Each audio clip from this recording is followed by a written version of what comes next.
prop my phone on. How are you? Should have thought of this before. I'm good. How are you? Yeah, we're good. We're definitely good. Thanks for chatting with us and being on here actually with Would us. love to. You're looking amazing as always. Yeah. It's very hard. Honestly, it took us about 10 minutes to find this position. There we go. I know. Even our it's so hot, and like my mum's from the Philippines, and I go there a lot, and it's hot there, but it's like a different kind of hot. Like, are you in London right now? yeah, I'm in London. Yeah, that's a different kind of heat altogether. And it's disgusting. It lasts through the night. Like in countries that are like closest to the sun, like the sun's so close that when it goes away, you're like, oh, it's cold at night. But here it's like it's pollution as well. Oh no, not the fan. It will make noise. Well, I think we should just get into it because obviously I know everyone's going to be wanting to know all these questions. But let's talk about Puppy Pound. Oh wow! Straight in. It's such a sick video, and the song is amazing as well. Like, what inspired that song? And also, I want to know, like, how did you get the dog makeup? Is that like prosthetics or is it like CGI or? That was prosthetics, but it was so annoying. It took up that day was a shit show, to be honest. I would never do it again. But I love it. I hate shooting music videos. It's very stressful. Like a whole day to do something. People ask me if it's enjoyable. I'm like, no, but I adore making it and I adore watching it. But yeah, nothing like that is easy. But it was a prosthetic, and they used like they had to use a really heavy silicone to like make it kind of look like so realistic or kind of that 3D. Because in the Wild Way Tortured video I have one, but that was like I made that in like someone's, not even flats, like just on walls in some like family friend's house, and so that was just a foam one, and I just put that on myself. But I wanted it to look really like, I wanted it to be a lot longer, like an alligator dog, but I can't have everything. And so yeah, that was real, and it was a pain in the ass to put on, and it was so heavy that like it was really like we have one shot.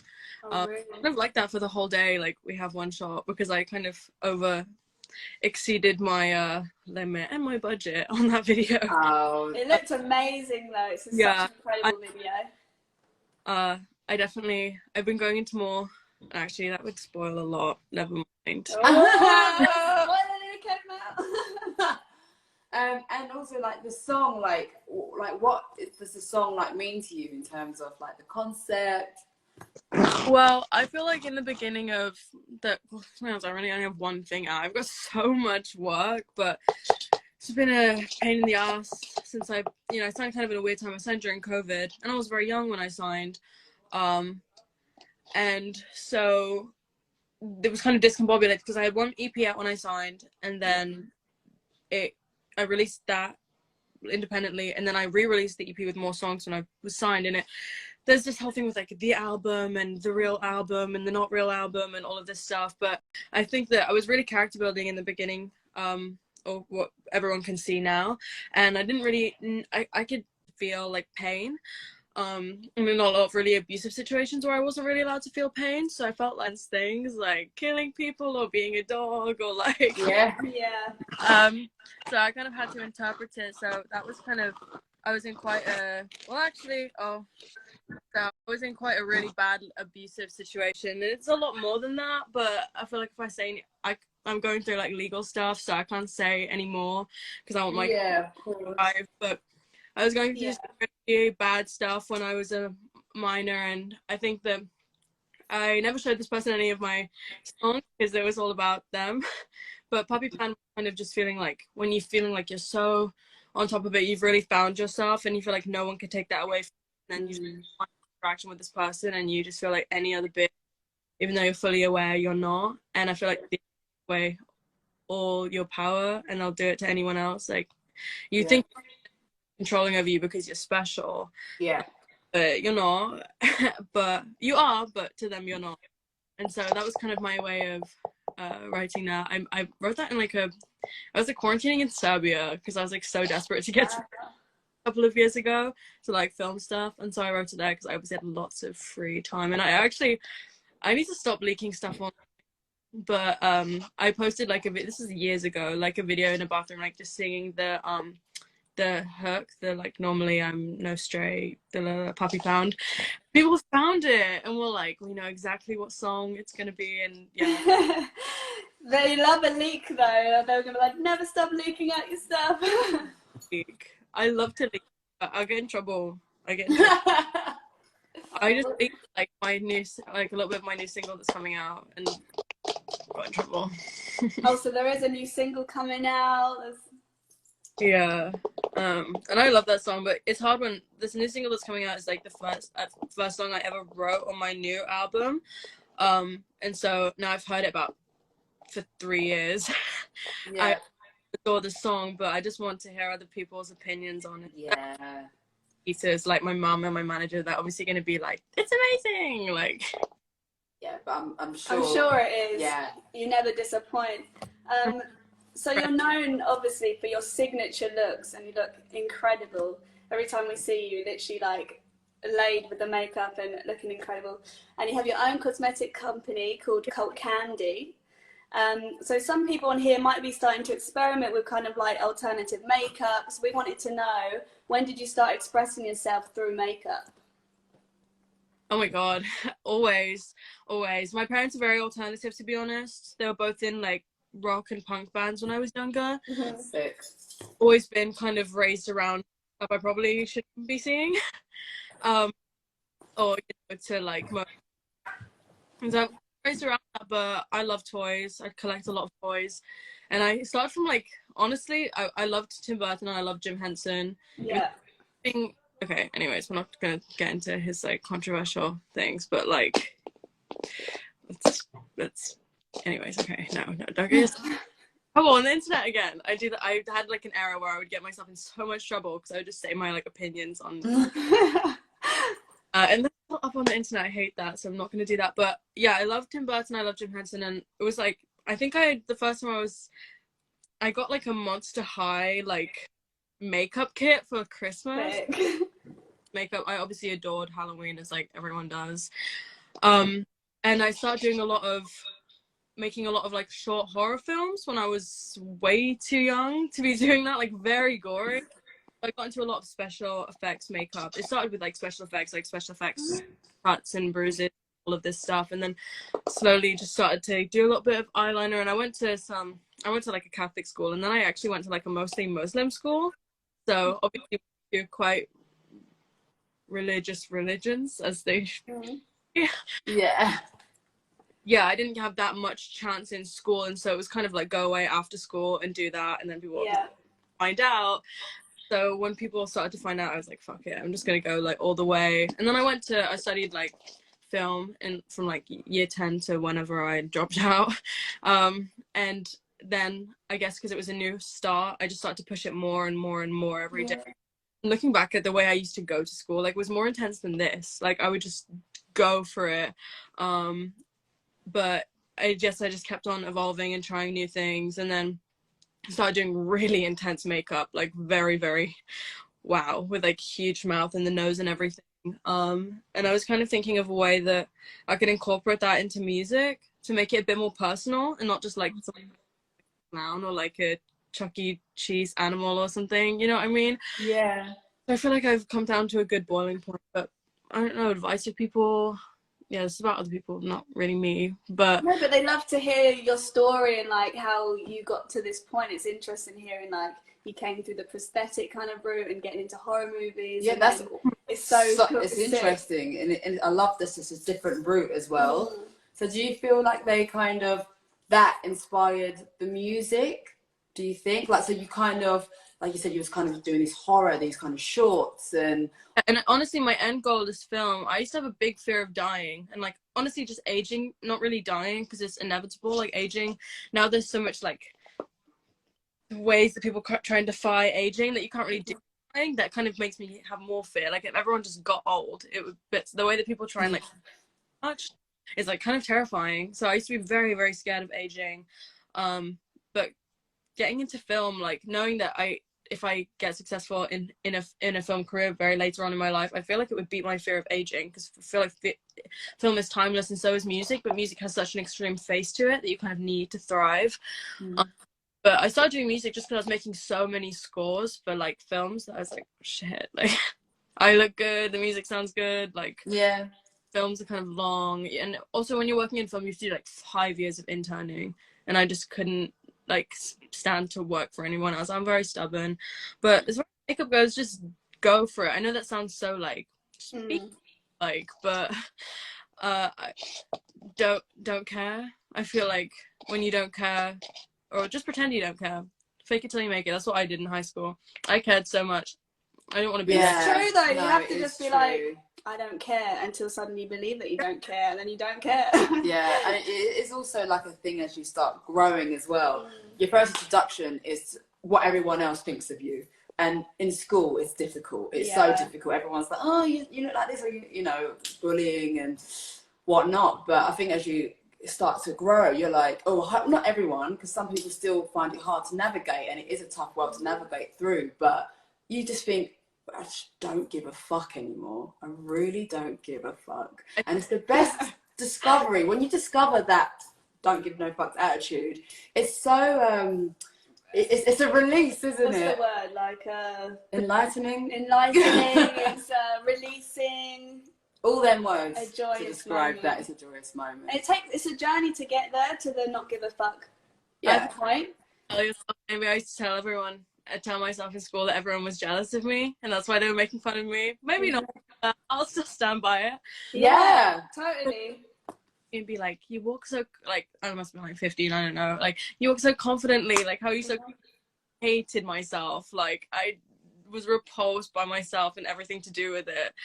And I didn't want to be there. I didn't want to be anywhere. But I was just like, thank you. Like, I'm just, I don't know. I just have like confidence. Like, really fake it till you make it. You will believe. Also, it's like when you just give off confidence, you attract people that feel like low self-worth can bleed into other things, and the way you treat people, just the way you carry yourself. It's inevitable sometimes, but it's not really inspiring. Like, since opening up to just doing exactly what I would like to do, I've attracted so many amazing people in my life. And I feel like when I was constantly hating on myself and shitting on myself and trying to pick out things on other people so I could feel better, like my circle was shit in the shitter. Yeah, exactly. And that's definitely like what you think and what you do is what you attract. You are your environment, basically. And it is hard to, like I said, you have to navigate, and we all kind of go through that. We make mistakes, and not to say that we might be all saying that we're confident now doesn't mean that if self-doubt doesn't penetrate itself from time to time. You just get better at dealing with them voices in the back of your head telling you that you ain't good enough, or that kind of imposter syndrome where it's like you don't deserve to be here. But I do think it's not that we're suddenly full on like we're the shit. It's that we learn how to deal with that voice and navigate with people telling you that you're not, or you're and to deal with it, you that you're not, and to get better at believing it, you know. And that's what it is. It's that constant. I agree. Good advice for everyone. Yes. So we used to bump into you a lot of rehearsals, which we loved in London. What rehearsal? Premises. Shout out Premises. Oh, that's dramatic. So we want to know, what's been your favourite show to play and why? Well, I've not had many. I used to do a lot of actually I can't say that, I've said it before. I performed a lot, but it was I'd say it was singing. Definitely, it was definitely music, art that a minor shouldn't have been doing.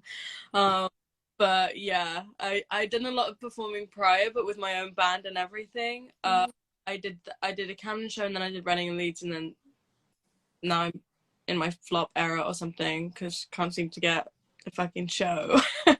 Flop era. No. Until my album. We'll do a gig together. Yeah. We'll do a gig together. Well, there was this thing with Alt London where they were like, can you perform today, but you can't have a band, but it's in an hour. It's like, I would like to, but I don't think that's possible. Yeah. How was Reading and Leeds? How did you like Reading and Leeds? It was amazing. It was my first. I never been to a festival. Kind of. I went to go see Nicki Minaj at Wireless, like just for her. I just like bought tickets, like went and 10 minutes before she came on and left, like just for her.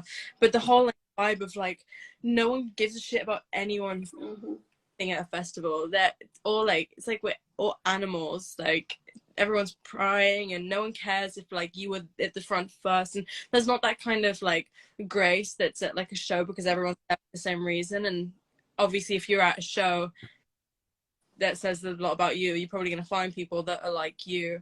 And so empathy at the shows a lot more, and I like going to shows a lot more. But I really enjoyed Reading, even though it's kind of a in the day, like to play the pit in the middle of the day.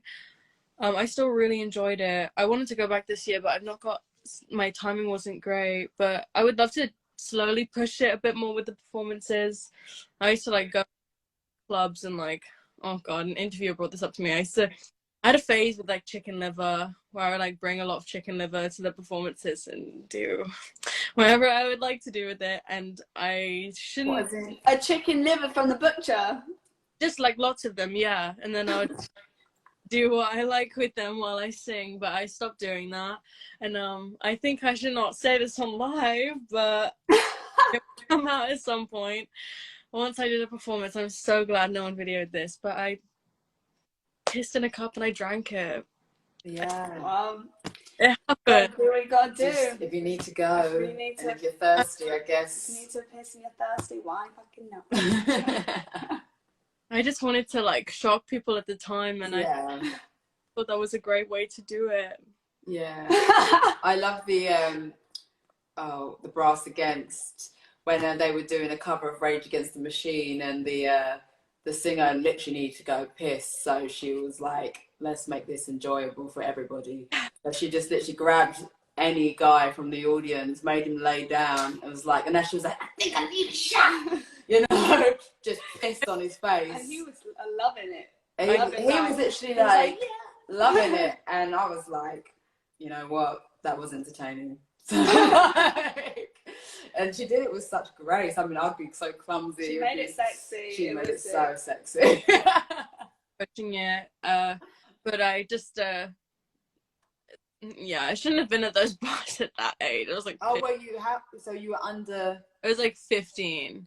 Oh, 16. But I was bored in school and I hated everything, and I just wanted something to excite me. So I would still do, you know, some performance art like this, but obviously we're kind of we're like verging the cusp of the underground scene and mainstream, and that can be a bit hard. I'll do it once I'm already like far in the public eye and no one can look away. Yeah. Yeah. I mean, yeah, it's always good to like, I think, especially live performance, to push yourself, and I don't know, like, just in any way that you feel comes naturally to you, and what just feels like right to you. So if you're on stage and you're in the moment and you go with it, I'm like, okay, like that's what you kind of need to do. And going back to your kind of music, I love how you kind of marry like different genres. Do you know what I mean? Like it's just a blend of like heavy music, is a blend of electronic, it's like kind of sweet vocals, but then there's this dark at the same time, and you know, and we love that because we don't like to define ourselves by genre. Like obviously, what are your kind of musical influences? But as we were talking about like live as well, what kind of live artists are you looking to as well for your inspiration? I think that I'm kind of getting sick of albums being a genre. I feel like they should be like a feel. Yeah, a mood. And like just, you know, what you're gonna get into, and you guarantee know what you'll feel when you turn on the album. But my next album is a shit show when it comes to genres, but I feel like it works. I mean, I've been told. I'm telling the truth. But yeah, the next album is really like, I don't know, kind of depressing. But I needed to get some stuff on my chest, and I've stopped. My lyrics are still interpretive, but it's less of like, it's kind of, I'm just saying like what the fuck happened, now that I'm not like, so there's this dog and there's like blood everywhere, like. So less like metaphorical, more just literal, yeah. Still like a lot of like artistry when it comes to like painting a story in a world. It's just a little bit more real. Like there's a lot of fun songs, but that'll probably be the singles because you know that's how it works. We all know that's how it works. I'm so sorry. What was the question? What was the question? So your musical influences, but as well as like, because you were talking about your live and that you want to push the boundaries going forward, like your live influences as well. Like what doesn't have to be necessarily even like artists. You said you saw Nicki Minaj or. Love Nicki Minaj. big Bob. But yeah, are there any like femme dolls who are just like don't give a shit on stage? I feel like no, I think that masculine people can also be very fun on stage when they're pushing it. Sadly, some of the people I look up to are kind of like shit people now, so I'm not really gonna like them in my shit. But I loved Gwen's performances when she was in No Doubt. I thought she was very iconic. Gwen's great. We love Gwen. Incredible. And big hearts for Gwen. I love the way she carried herself in No Doubt, and it was really like, I don't give a shit. Like someone doing that now would even be like, whoa, like stand back. Like she was very intense, and I didn't realize the things she would even do on like, I feel like it's a bit harder to be crazy on a, you know, those kind of like boxed up like TV performances, like Ellen Show or something like this. I don't know then. I feel like it's harder to go wild. It feels a lot more closed up, and I feel like she would always give no matter what setting she was put in, and I love that because that's how it should be with anything life. Like just give it all no matter, you know, what environment or setting or people you're around. And I just love her performance. And Nicki Minaj I adore, and whenever I tell one I love Nicki Minaj, like that sexy rapper, like you don't understand, like Nicki Minaj was like paved a big path for like girlies in rap to be like extreme. And people only see her like, I don't know, like new stuff, which I adore, and I'll adore anything she does, but she paved such a big way for her freeness and being able to still be like sexy and gorgeous. But she's an amazing rapper as well. I remember being in school in like IT lesson or something, me and my friends would put on like her lyric video and try and memorize like the whole rap and be like, this one's for the twins in the boomer system. First of all, felt like I was gonna pass out. It was so great. And obviously David Bowie. I mean, who doesn't love David Bowie? Who does not love David Bowie? Nice. I'm trying to rack my brain as far as like adore right now. It's always gonna be, I love a bit of Avril. But as far as stage presence goes, Nicki and Gwen were two femme people that really inspired. Nicki and Gwen. And I feel like Nicki just like I feel like it's good to have. I don't believe in TMI in music. I don't like say too much information, and I feel like Nicki's not afraid to say something that could verge being shocking or inappropriate. Not inappropriate. Why the fuck would you say that? But kind of just like, you know, she doesn't care. She doesn't give a shit. She definitely says what's on her mind and doesn't feel restricted. Like you said, especially for like femmes, because people are literally like, you shouldn't be saying this. You shouldn't be. It's brazen. It's this or that. Like people don't like it. Like when we first came on the scene, screaming and playing like heavy music, people were like, what? What do we do? What do we do with this? What do we even do with this? It's like, put it with the heavy music. Put it with the guys. You know, like that's all you have to do. And when it's different now, you know, femme people in heavy music, it's little to none. I mean, if we get like 3 on a festival roster, we're jumping up and down, and I feel like Nicki Minaj is punk as fuck. Like she is punk because in the scene that she was in, like she's with all these extremely masculine, possible, like closed-minded and I probably know so homophobic men, and she's being so extremely flamboyant. She's being for the queer. For some reason people are loving it. It's the same with like David Bowie. It was like people were like, what am I happening, but I just can't look away, and so many people can't look away that they end up becoming mainstream. Exactly. That is the power of, you know, the community online, and you've got an amazing community that you know, look up you've to built, you, and it's like a safe place for you and them, and it's incredible. So we come to the end of our chat with you. It's been amazing talking with you today, and we always like to leave it on a piece of advice. So we're all on the Misfits 2.0 Spotify playlist, because we celebrate being kind of wonderful and weird, and we love being different, and we love you know, we love kind of exploring that side of us. So what would you say to anyone who feels like a misfit, or for people who are just discovering their inner misfit and they're crying for it to come out? Lean into it,